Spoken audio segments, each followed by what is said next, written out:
Hi, this is Charlie. And this is Carol. From Israelism's podcast. At www.israelisms.com. And you found one of our favorite podcasts, the podcast that put Fort Dodge, Iowa on the map. You are the guest with Bill Grady.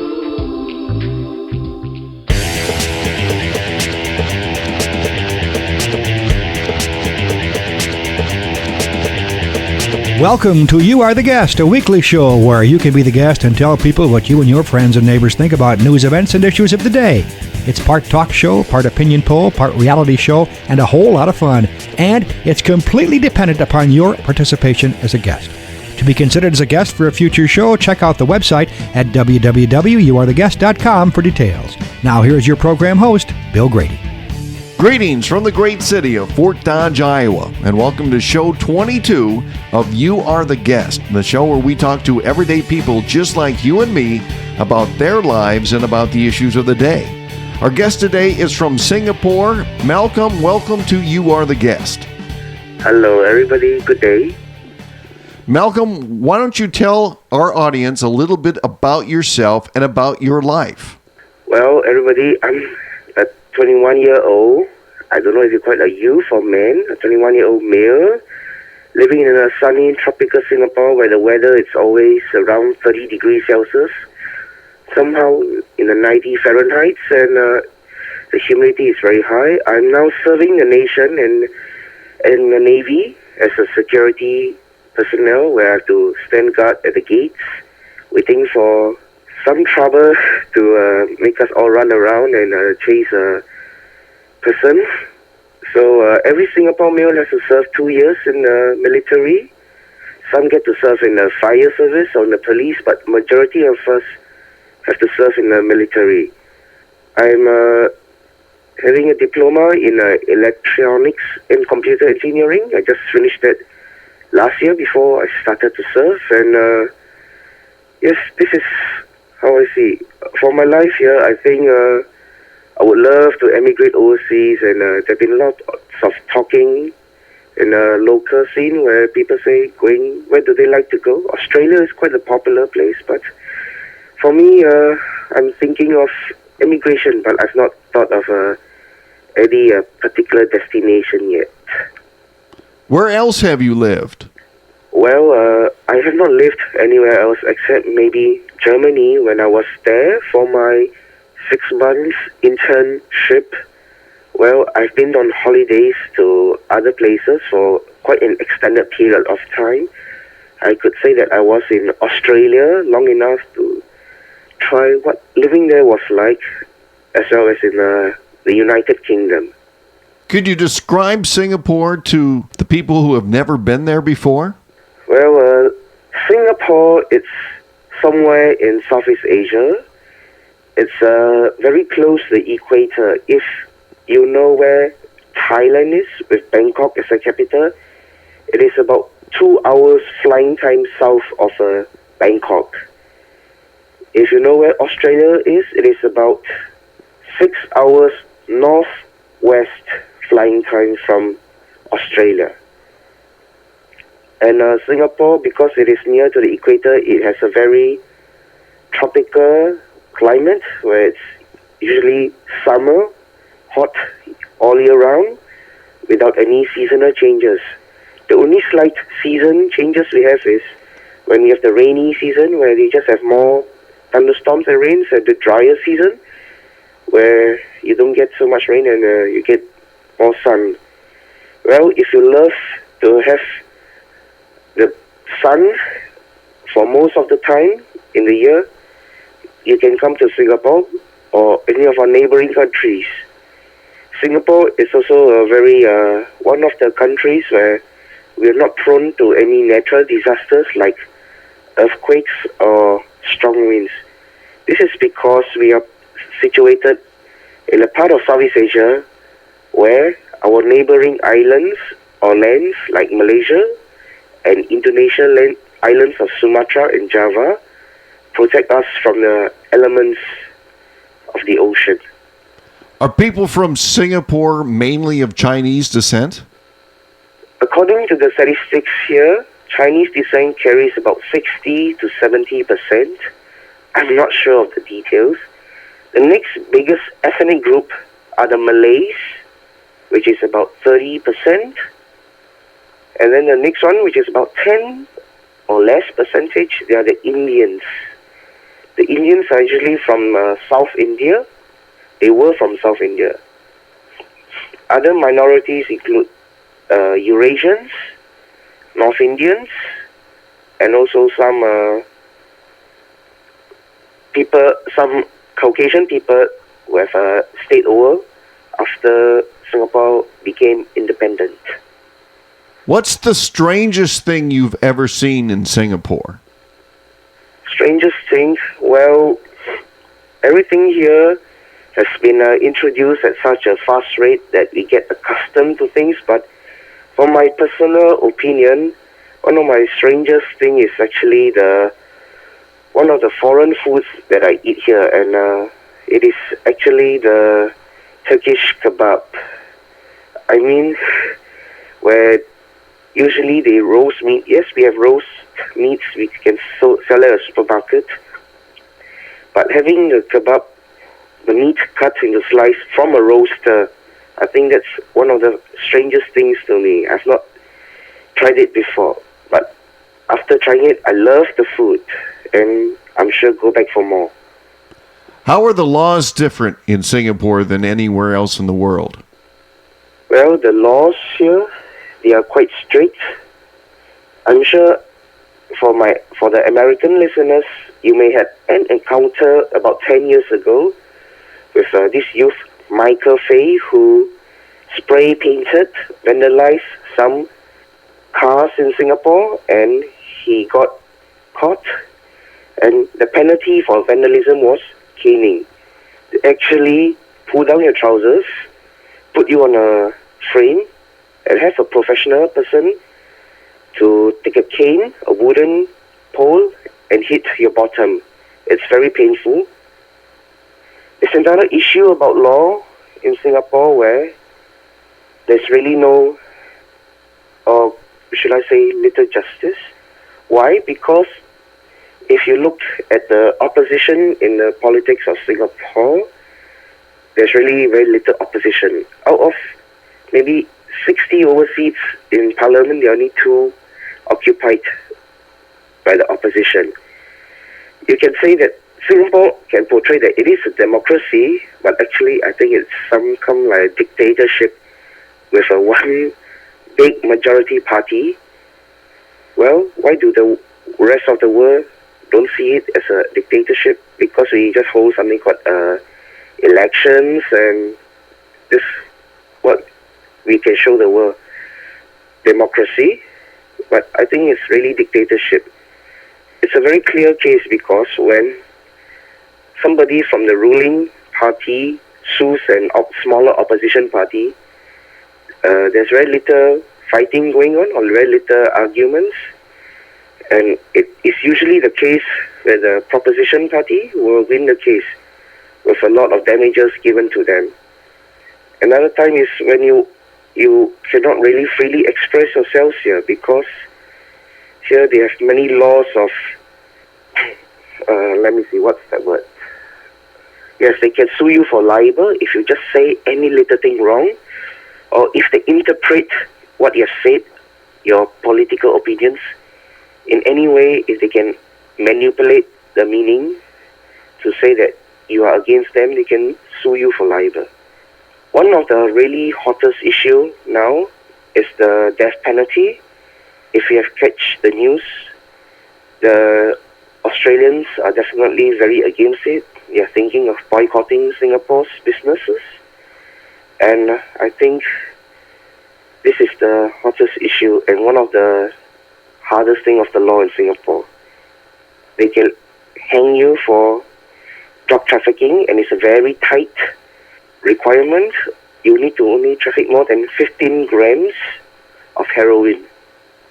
That is a very small amount, and you can even get caught even if you do not stop in Singapore. You just transit at the airport. This is what happened to the Australian person. I personally feel that Singapore has been too strict on this. Australia has been asking for clemency, but Singapore doesn't want to give way. I'm sure if these two countries want to negotiate any other business deal later, for example, Singapore wants to get some air rights to fly from Australia to the USA, I think Singapore will have a very hard time because of this case. So are people in Singapore afraid to share their opinions? Yes, they are very afraid.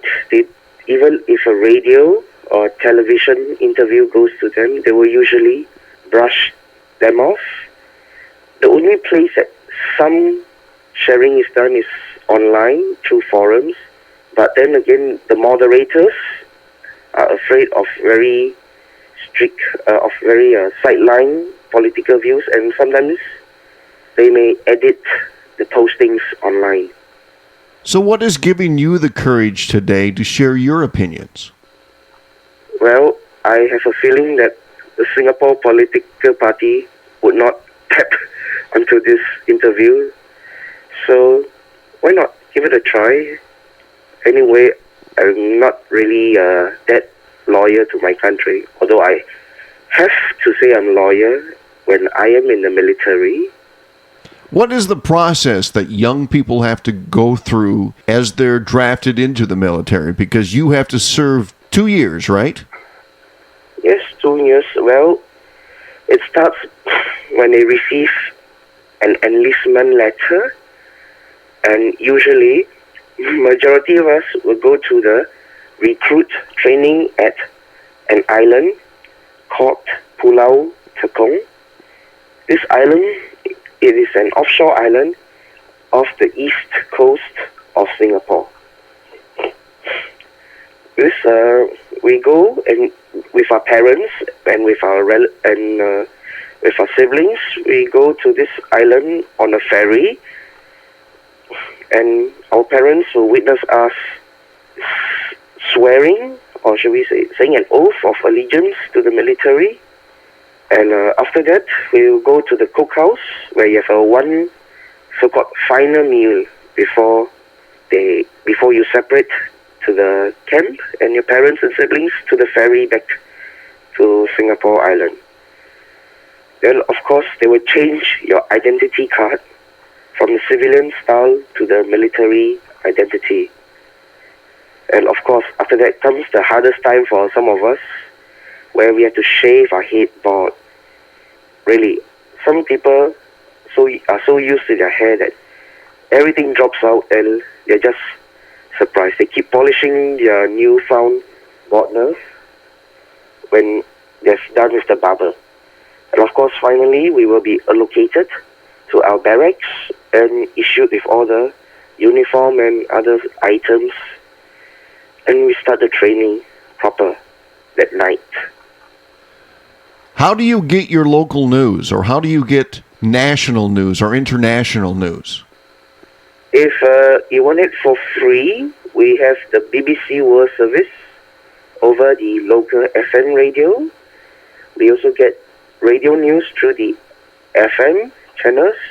Interestingly, in Singapore, we do not use AM broadcast anymore. We have about 3 to 4 channels of English language broadcasts, and 2 of them show news. Anyway, for the free television channels, all of them are owned by one company. So it's quite a propaganda kind of style. Although we do not broadcast propaganda because we do not want the world to see that we are propaganda-like. If you have cable TV, you can get your news from any source, including CNN, CNBC, the BBC World, and many other channels. If you can understand a foreign language, you can get the French, German, or Japanese cable television. For the print, there's only one printer or one publisher of newspapers. Well, why? It's because so that those on top have a control on what we print. We have one broadsheet in English, one tabloid in English. Well, you can get a news as and when you want, and many other things that the government may not want to let us see through the internet. The internet is not very restricted if you get your source from overseas. How do people in Singapore view the United States? Okay, for all the U.S. people, if I touch a very touchy nerve, I apologize in advance. We see the people of the U.S. as been the biggest gangsters in the world, where they really go there and rule the world. Opinions for the Iraqi war, for example, they were not very good here. But the people couldn't express their views because the government does not allow people to protest. And the government actually supported the United States in the Iraqi war. Why? Not because it is right in principle, but I think because the government wants to win the friendship and maybe the contracts from the USA. If I have to use such a term, I think the Singapore people see that the Singapore government are carrying the balls of the United States government, or they want to be the pet of the US. That's how Singapore view the United States people. What are your views on how the government should fix some of the problems that they're facing with the Singapore people? Well, I don't think there's a problem, because if there's a problem, the government will just use their Internal Security Act and lock you up without trial and maybe give you some treatments, treatment which I have not tried and I don't wish to try. Seriously, there's not really a problem here because everybody's like just listening to the government, being a good boy, being a good girl. You know, they are just acting to the government, but in their hearts, I'm sure these are not their feelings. For me personally, I don't think the government wants to acknowledge that there is such a dissent or unhappiness, because if that's the case, it will cause a lot of breaking in this very fragile and young society. For information, Singapore is only 40 years independent, but we have built ourselves from nothing to a very big name in the world field. Here are the final 5 questions. What's the most popular automobile in Singapore? This has to be the Mercedes-Benz car. People just love the Mercedes-Benz car, and it carries a sign of luxury. When they go for weddings, they hire a Mercedes-Benz. When any VIPs, or if you want to bring a VIP around, you have to use a Mercedes-Benz. So, in my opinion, I think the most popular automobile is the Mercedes-Benz. What are people from Singapore's favorite pastimes? What do they like to do for fun? Okay, this I have to tell it with a very local tune. We actually like to do something called talk cock, which is actually sitting down and talking nonsense, or just groaning and moaning the day at each other. And we do not speak in proper English. We use something called Singlish. For example, hey, today how your boss ah? Hey, the boss jialat lah. He tekan me with so many work. I OT and you like crazy leh. Well, this is a little bit of house English. Sounds like it is a very local language here, with its roots to English, and many words borrowed from Hokkien, a Chinese dialect, and Malay. What I said was asking my colleague, hey, how was your day today? And his reply was, it's not a very good day because he has to do lots of overtime and he was overloaded by the boss. So I assume this is Singapore's pastime to go and talk cock, or just to talk. What American movies are showing today in Singapore, if any? Well, what is coming hot is currently hot is Harry Potter. I'm not sure if that is American or British, but it's Western. And I think the next one that's gaining a lot of popularity is Chicken Little by Disney. As a tourist, what's one thing you should never do in Singapore? Well, there are many things that you can not do. Singapore is known for a fine city, where they just give you fines for many ridiculous or very minor offences. For example, jaywalking, crossing the road illicitly. For example, spitting on the floor. For example, also not flushing the toilets or littering, and many other little things. If they can't solve the problem, they just give you a fine so that they will deter you. Only thing in America, a foreign tourist should not try to do is to fiddle around with the political system in Singapore.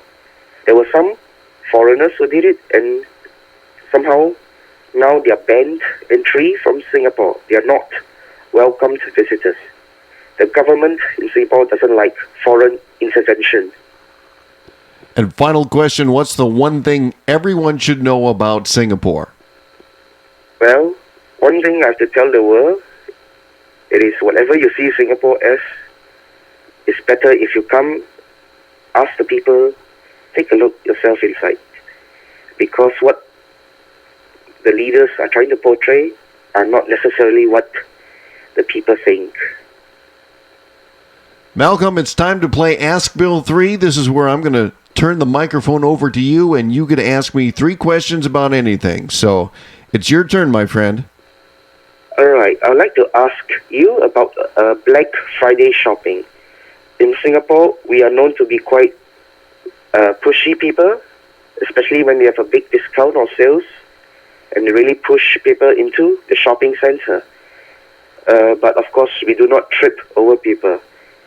How about that in Black Friday in the States? Is it really that pushy?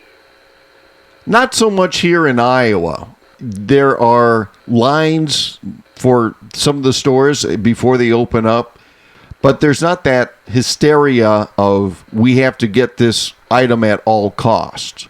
So if anything, it's crowded. People are mostly polite, but at their very worst, they're just rude. Okay, my second question is, I'd like to know if the states have enlistment. Do they draft people into the military? Why I ask is because I heard some political people were jumping the draft.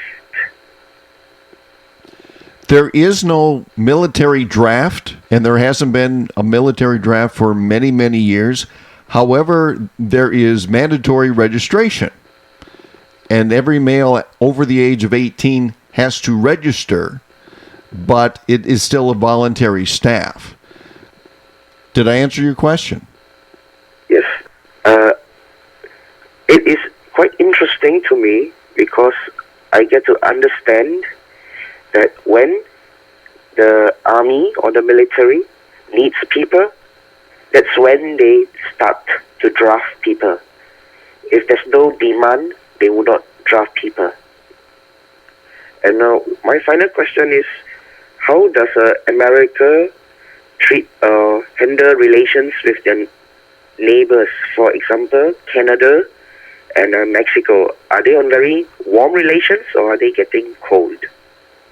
Oh, I think that the relations between Canada and Mexico are always going to be fairly warm. I think that, there's always that fine line between how people feel about the governments and feel about the people. I think that because of the fact that they are so close in proximity, that those relationships between the countries will always be strong no matter what. Did I answer your question? Yes, that is a very interesting insight. Any other question? I'll give you an extra bonus question that you'd like to ask me. Anything else you'd like to know about the United States or Americans or anything else that you're not receiving as far as news or maybe some myths? Okay, maybe I'd like to ask, do Americans really think they are the gangsters of the world? Do I think that people in America see themselves as gangsters of the world? No. One of the viewpoints for America is that if America didn't be a part of some of the things that have shaped world history, what would the world look like? How would the world look without the United States? If America, for example, took a policy of that's not our fight, what do you think Europe would look like today if we had never gotten involved in 1940? How would the world look without the United States? If that makes sense. Well, that is a very insightful thought. Thank you very much. Let me ask you this. How do you think the world would look had America never became involved with any of the conflicts going as far back as World War II or even Kuwait, for example? Well, in relations to Asia, Singapore was hit by World War II. Definitely Singapore will have a longer occupation by the Japanese forces. And I think America itself may become another country like Switzerland or Norway, where they are not very involved in the international scene. So, in my opinion, if America did not do a little bit to change the historical facts, Asia would not be that prosperous today with technology or with communications with the rest of the world. And is that a good thing or a bad thing? Well, there are always two sides to the coin, and people will still keep bargaining or discussing about this. They'll discuss until the cows come home. Discuss until the cows come home. That's something we'd say here in Iowa. Malcolm, thank you so much for being our guest on You Are the Guest. Let me ask you this. How did you find out about this program? Well, I was actually listening to a podcast, Josh in Japan, and I heard your little advertisement. And I say, why not? Let me try. Malcolm, thank you so much for being a guest on You Are the Guest, and good luck in Singapore. Everybody, thank you. Goodbye. If you'd like to be a guest on a future show, just go to our website at www.youaretheguest.com. Submit your first name, the town where you live, and a short description on why you would make a good guest. There is no charge for being a guest, and you'll have the opportunity to share what you think and how the news and events from today affect your life. The show's producers will contact you by email if you're chosen for a future show. G'day, I'm Sly. And I'm Lynn. We're two cyberpunks from Sydney, Australia. Entry 42-6-9. Earth Podcasts. Griffin's Guide to the Galaxy. The Griffin's Guide is an electronic field guide for the interstellar traveller. It contains entries on science fiction, role-playing tips, cyberpunk news, technology updates, And reviews on books, movies, and computer games. We also showcase Australian independent music, indie, punk, dark wave, goth, and industrial. Visit us at www.griphoneguide.com. Griffin's Guide. Time to wrap up show 22 of You Are the Guest with two songs from the Pod Show PodSafe Music Network. From Florida, we're featuring Rayco Pipes and the KRB with Miss Marianne. But first, from my old stomping grounds, Oshkosh, Wisconsin, here's Road Trip with their song Crazy Feeling. From the great city of Fort Dodge, Iowa, I'm Bill Grady. Thanks for listening.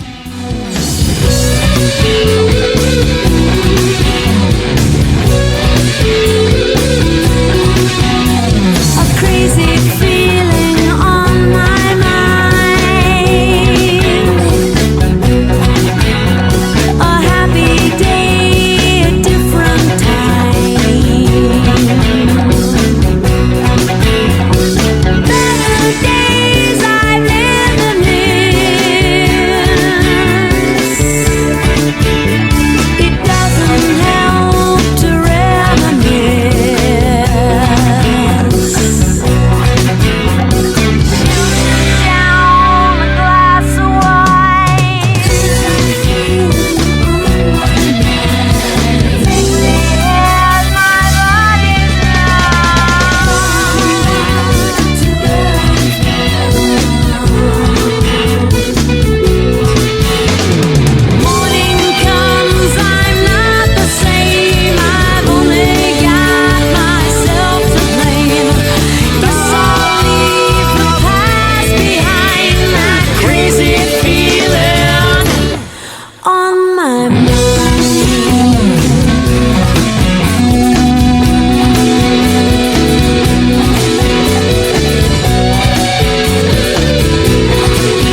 taking my time on deciding what's the right track. Snatch you up, make you mine, I think you'd like that. It's just a matter of time and aphrodisiacs. Now I respect you got kids, so while I'm writing this, I keep it clean with the lyrics I'm reciting. Just know, Miss Marianne, Miss Marianne, what you got to say, I'm here today, don't hold it in. Miss Marianne, Miss Marianne, easy baby, I take it slow, but you drive me crazy. Now I ain't got no shelter, car and money stacks, but damn, this music's about to bring me all of that. And when it does, we'll be laughing at the jokes you make. Cause diamonds are forever and I'm gonna get you plenty. And I told you already, I'm about to be bleeding. Miss Marianne, Miss Marianne, what you got to say? I'm here today, don't hold it in. Miss Marianne, Miss Marianne, easy baby, I take it slow, but you drive me crazy. Miss Marianne, Miss Marianne, Miss Marianne, Miss Marianne, easy baby, I take it slow, but you drive me crazy.